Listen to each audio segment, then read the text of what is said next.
Hello नमस्कार। हम लोग पढ़ने वाले हैं केमिस्ट्री में पहले चैप्टर को ठोस अवस्था के बारे में। इसमें सॉलिड, इसको इंग्लिश में सॉलिड स्टेट बोलते हैं।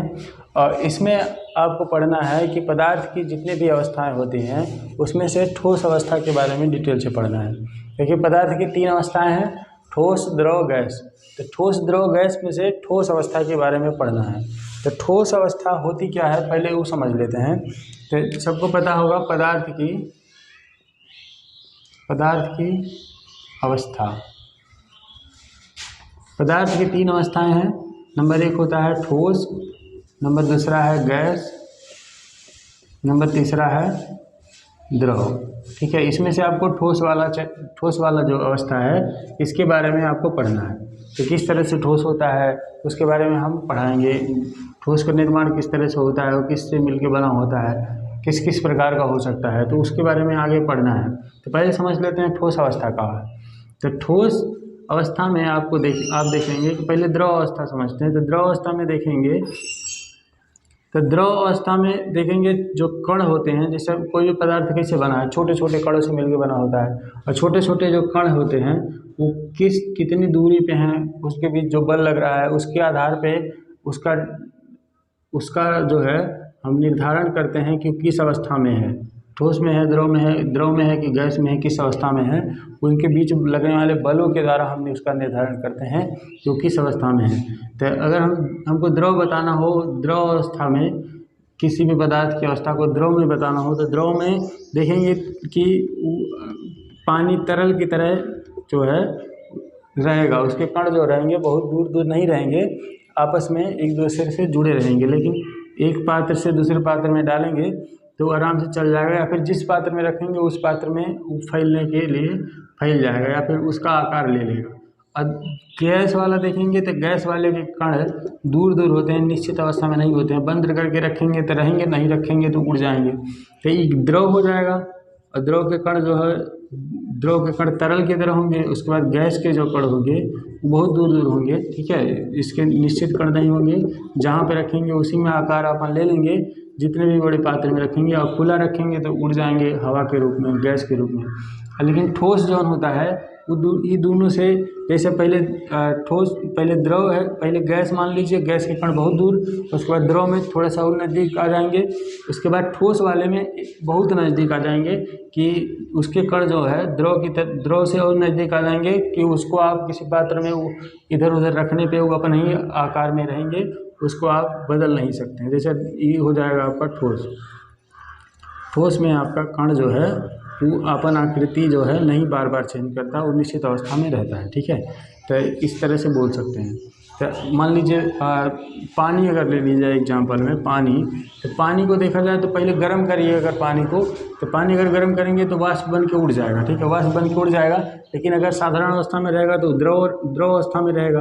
लेकिन अगर इसको ठंडा करेंगे तो ठोस बर्फ बन जाएगा। तो ठीक है, तो पानी ही है, लेकिन अपन अवस्था चेंज करने पे ये अलग अलग आकृति आपकी बन रही है, ठोस बन रही है, द्रव बन रही है, गैस बन रही है। अब इसमें से आपका जो ठोस है उस ठोस की अवस्था के बारे में पढ़ना है। तो ठोस अवस्था के बारे में पढ़ते हैं। तो ठोस के गुण के बारे में अगर देखा जाए तो ठोस के कई प्रकार के गुण हो सकते हैं। कि ठोस जो होता है इसमें स्थानांतरीय गति जो होती है, इसमें ठोस में स्थानांतरीय गति। ठोस के कणों में, ठोस कैसे बना, छोटे छोटे कणों से। ये कण जो है इकट्ठा बहुत मजबूती से बंध गए तो ठोस बन गया। और ठोस में स्थानांतरीय गति नहीं होती है। ठीक है, ठोस में स्थानांतरीय गति नहीं होती है कि जो ठोस के जो कण है वो एक स्थान से दूसरे स्थान तक नहीं आ जा रहे हैं, इसलिए इसमें स्थानांतरीय गति नहीं होती है। लेकिन द्रव में स्थानांतरीय गति होती है, गैस में भी होती है। कहें कि इसके कण इधर उधर हलचल मचने पर आ जा सकते हैं, आते जाते हैं, तो इसलिए इसमें इस दोनों में स्थानांतरीय गति होगी, इसमें स्थानांतरीय गति नहीं होगी। ठीक है, और इसमें जो होता है घूर्णन गति और कंपनिक गति जो होती है ये होती है। ठीक है, ये दोनों गति होती है।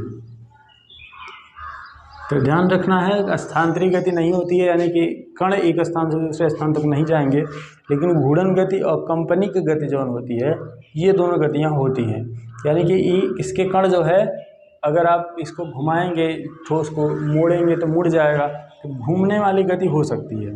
तो कंपनी गति भी वाइब्रेशन भी हो सकता है इसमें, कण में जो ठोस में वाइब्रेशन भी हो सकता है। ठीक है, तो वाइब्रेशन भी होता है कि अगर आप मतलब एक ठोस के एक सिरे को वाइब्रेट करेंगे तो दूसरा सिरा भी अपने आप उसके कण वाइब्रेट हो जाएंगे। जैसे बोर्ड है, अगर इसको यहाँ पे एक बार टच किया जाए, एक बार इसको तेज़ी से अगर हलचल इसमें किया जाए, ठोका जाए, तो यहाँ से अगर उधर कान लगा के सुनेंगे, ठीक है, इधर वाला देखेंगे तो इधर वाला हिस्सा वाइब्रेट हुआ, ठीक है, कंपन हुआ। इसको कंपन किया जाए, इसको अगर ठोक दिया जाए तो यहाँ पे भी कंपन उत्पन्न होगा। ठीक है, यहाँ से दूर वाला कण भी, तो यानी कि इसको ठोकने पे, इसको धक्का देने पे इसके आसपास के सभी कण जो है कंपन की अवस्था में आए, यानी कि एक प्रकार के वाइब्रेट की अवस्था में आते हैं, इसलिए वो कंपनी गति इसमें ठोस में होती है। ठीक है, तो इसमें ध्यान रखना है, स्थानांतरी गति नहीं होती है, गुणन गति और कंपनी गति होती है। ये ठोस की पहचान है। और ठोस जो होता है, और उसके और भी गुण अगर देखना चाहें तो गुण इसके जो होते हैं ठोस के, और भी गुण होते हैं। जैसे इसमें अघात वर्धनीयता का गुण पाया जाता है, अघात वर्धनीयता अघात वर्धनीयता का गुण पाया जाता है, और तन्यता का भी गुण पाया जाता है, तन्यता। ठीक है, ये दोनों गुण पाया जाता है, अघात वर्धनीयता और तन्यता। मतलब कि उसके ऊपर आप घात लगाएंगे तो वो अपने ऊपर मतलब कि उसको बर्दाश्त करने के लिए सक्षम होता है, तो क्या आघात वर्धनीयता बोलते हैं, तन्यता बोलते हैं।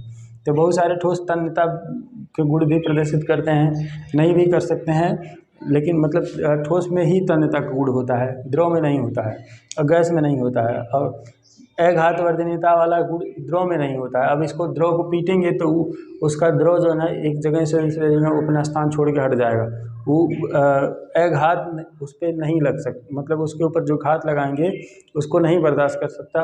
एक बार पीटने पे उसके द्रव के कण इधर उधर दूर भाग जाएंगे, लेकिन ठोस को पीटेंगे तो वो नहीं भागेगा, वो एक जगह ही रहेगा, और उसके अगर बर्दाश्त करने लायक है तो उस चोट को बर्दाश्त कर सकता है।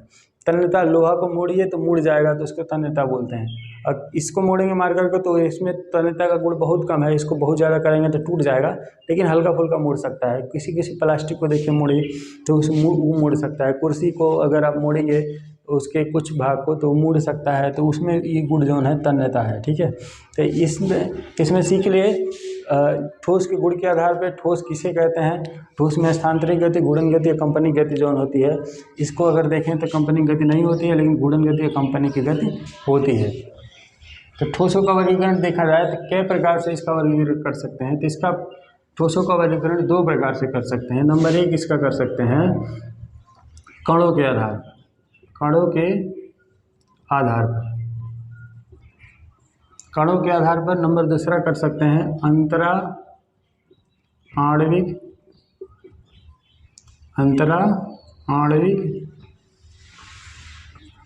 बल के आधार पर। ठीक है, दो ही प्रकार से कर सकते हैं, कणों के आधार पर और अंतरा आणविक बलों के आधार पर। पहले हम लोग पढ़ेंगे कणों के आधार पर ठोसों का वर्गीकरण किस प्रकार से कर सकते हैं, उसके बाद अंतरा आणविक बलों के आधार पर आगे पढ़ेंगे। तो पहले कणों के आधार पर ठोसों का वर्गीकरण करेंगे, तो इसके आधार पर दो ही प्रकार का हो सकता है। नंबर एक होता है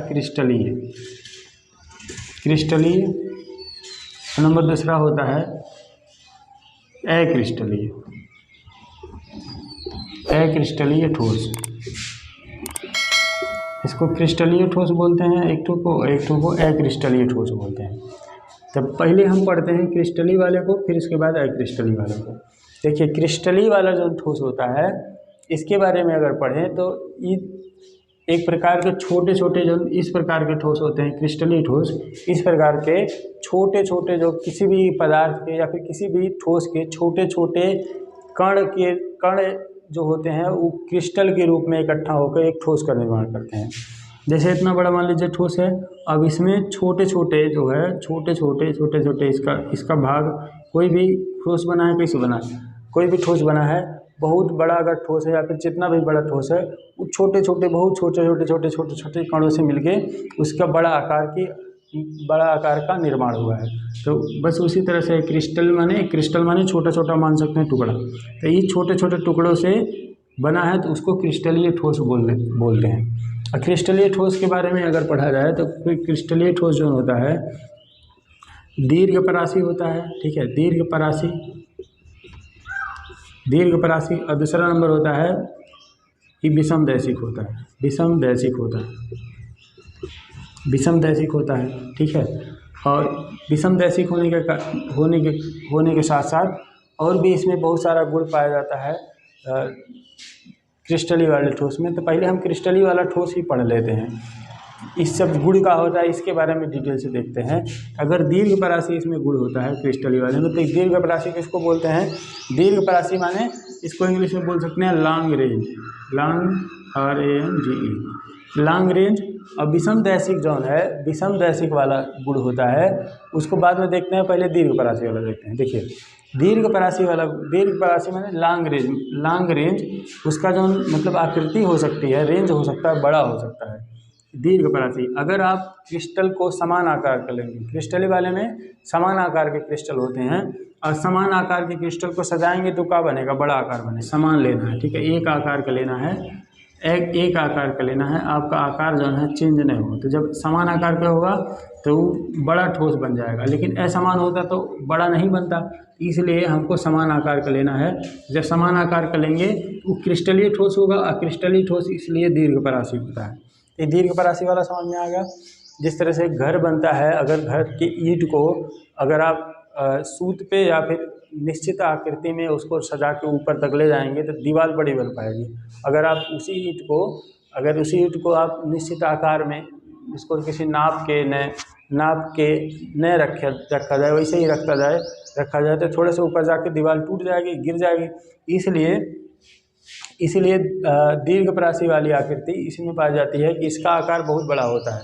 इसके एग्जाम्पल से याद रख सकते हैं, जैसे लोहा होता है, आयरन, एल्युमिनियम, कॉपर, ये सब देखिए। आयरन लोहा कितना बड़ा बड़ा पाया जाता है, बहुत बड़ी बड़ी आकृति उसकी पाई जाती है। इसलिए कहें कि उसकी आकृति जो है, उसके जो क्रिस्टल हैं, छोटे छोटे कण हैं, वो कण किस तरह से बने हैं? छोटे छोटे कण निश्चित आकार के कण है और निश्चित आकार में सेट होके बने हैं। तो इसलिए वहाँ पे जो है आयरन या फिर एल्युमिनियम, कॉपर, इस तरह से बहुत सारे एग्जाम्पल हो सकते हैं जो बड़ा आकार बनाएं, जो आसानी से टूटे न, वो दीर्घपरासी होंगे। और विषमदैशिक इसमें क्या होता है? तो विषमदैशिक अगर देखा जाए तो विषमदैशिक वाले में इस तरह से इसके कण, मान लीजिए एक कण यहाँ पे है, दूसरे कण की आकृति जो है कुछ और अलग मान सकते हैं। मान लीजिए दूसरे कण जो है इस तरह से है, लेकिन निश्चित आकार में होंगे सब। ऐसा नहीं है कि कोई किसी आकार का है, कोई किसी आकार। मान लीजिए कुछ कण इस तरह से है और कुछ कण जो है इस तरह से हैं इसमें।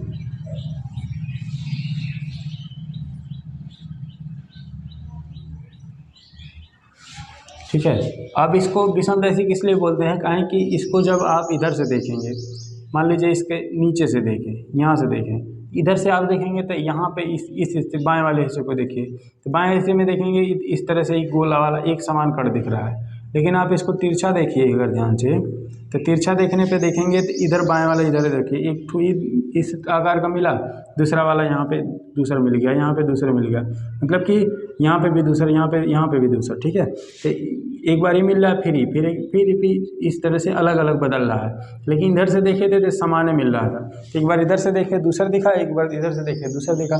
इसलिए इस भिन्नता के कारण इसको विषमदैशिक, दैशिक माने दिशा, इसके भिन्नता के कारण विषमदैशिक बोलते हैं। ठीक है, तो ये विषमदैशिक का गुण इसलिए होता है। और उसके बाद अक्रिस्टली वाला समझ लिया जाए तो क्रिस्टली, जैसे क्रिस्टल में छोटे छोटे समान क्रिस्टल थे, अक्रिस्टली वाले में छोटे छोटे असमान क्रिस्टल रहेंगे।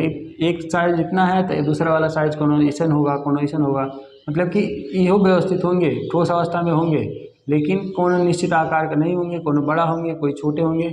इसलिए इसका बहुत बड़ा आकार नहीं बनाया जा सकता, इसलिए ये लघुपरासी होते हैं। ये जो होते हैं लघुपरासी होते हैं। लघुपरासी में शॉर्ट रेंज, इसलिए ये लघुपरासी होते हैं। इसका बहुत बड़ा आकार बनाएंगे। जब आप निश्चित आकार में है, ये नहीं है तो बनाते जाएंगे तो ऊपर जाते जाते टूट जाएगा, गिर जाएगा। इसलिए हम इसको अक्रिस्टलीय ठोस बोलते हैं। ई जोन होता है लघु परासी होता है, और एक गुण दूसरा ई समदैशिक होता है। समदैशिक होता है, समदैशिक होता है। समदैशिक होता है किस तरह से पहचानेंगे? ये समदैशिक इस तरह से होता है कि जब इसके कण जो है इस तरह से है, निश्चित अवस्था में है, ये नहीं है कि इधर उधर चेहरे से आकृति में है और आकार कण के अलग अलग है, तो फिर आप इसको दैशिक माने दिशा, देखिए दो दिशा में देखना। एक बार इसको इस दिशा में देखिए, एक बार इस दिशा से देखिए, और एक बार तिरछा इसको भी देख लीजिए इस दिशा में। तो जिस तरह से यहाँ पे दिख रहा था उस तरह से यहाँ पे भी दिख रहा है। तो जब दोनों दिशा में समान दिख रहा है इसलिए इसको क्या बोलेंगे? समदैशिक। और इसको जब इसको इधर से देखे थे, इधर से देखे थे, ये समान आकार के कण यहाँ पे हैं, तो विपरीत दिख रहा था हमको, इसलिए इसको विषमदैशिक बोलेंगे। इसलिए विषमदैशिक है, इसीलिए ये समदैशिक है। इसके एग्जाम्पल हो जाएंगे अक्रिस्टलीय के एग्जाम्पल हो जाएंगे। जैसे मक्खन इसमें आ जाता है, मक्खन आ जाता है, पनीर इसी में आ जाएगा, रबड़ भी आ जाएगा इसमें, रबड़, कांच भी इसी में आता है। ये सब जो एग्जाम्पल हैं, देखिए मक्खन जो है बहुत बड़ा नहीं बन सकता है, उसको छोटा बनाते जाएंगे टूट के गिर जाएगा। पनीर जो होता है वो बहुत बड़ा नहीं बन सकता है। रबड़ जो होता है उसको भी अक्रिस्टलीय में ही रखते हैं, ध्यान रखना है। और कांच जो है ये बहुत बड़ा नहीं बड़ा बन सकता है, लेकिन उसके कण जो होते हैं वो क्रिस्टलीय नहीं होते हैं, अक्रिस्टलीय होते हैं, असमान आकार में। कांच को भी ध्यान रखना है।